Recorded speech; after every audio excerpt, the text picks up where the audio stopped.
We turn now to a Senate update set to take up President Trump's massive spending bill this week, which is key to his agenda. But some Republican senators say they can't support the bill, which narrowly passed in the House. Our senior political correspondent, Rachel Scott, is at the White House for us. Good morning, Rachel.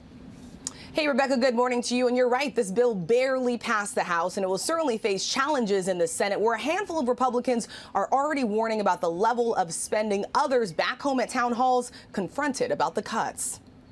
This morning, with pressure mounting to pass President Trump's signature spending bill, a handful of Republican senators signaling they are not on board. I just can't support something that actually increases the deficit, and that is what's going to happen right now as the bill's currently written. I don't want to raise the debt ceiling $5 trillion. Well, the bill promises to slash federal spending by $1.5 trillion.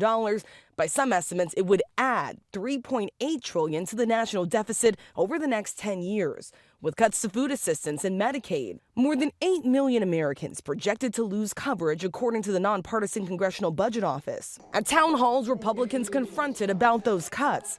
Iowa Senator Joni Ernst heckled and booed. They are not eligible, so they will be coming off. So people are not... Well, we all are going to die.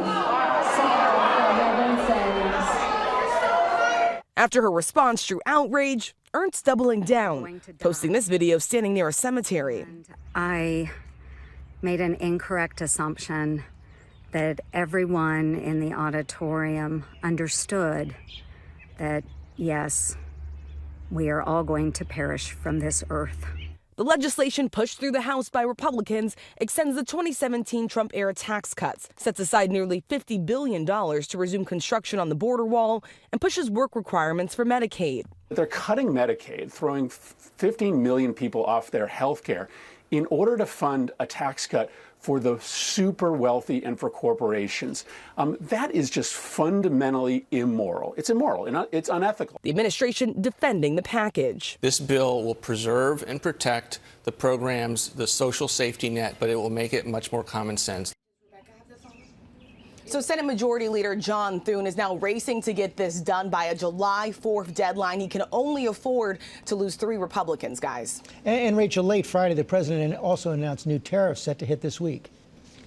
Yeah, the president announced he's now doubling tariffs on imported steel and aluminum, raising them from 25% to 50%. This is starting on Wednesday. The European Commission blasting this move, saying that it only adds to the uncertainty, that it undermines ongoing negotiations, and that they're prepared to respond with countermeasures. And it comes as these tariffs continue to be challenged in court. But, George, I will tell you, I've talked to senior administration officials here at the White House. They have made it absolutely clear that these tariffs are staying in place, and they're willing to fight this all the way to the Supreme Court, George. We have seen, though, a lot of back and forth on it, Rachel. Thank you. And this back and forth really confusing for American consumers. It is. And you see the stock market responding to it. When tariffs are on, you see stocks go lower. When tariffs are coming off, you see them go higher. And for businesses and consumers, it's a lot longer to really work through. They don't make automatic decisions. And you've already heard from businesses, Best Buy, Walmart, AutoZone, Target, all saying they're starting to pass these off to consumers, and they're going to continue.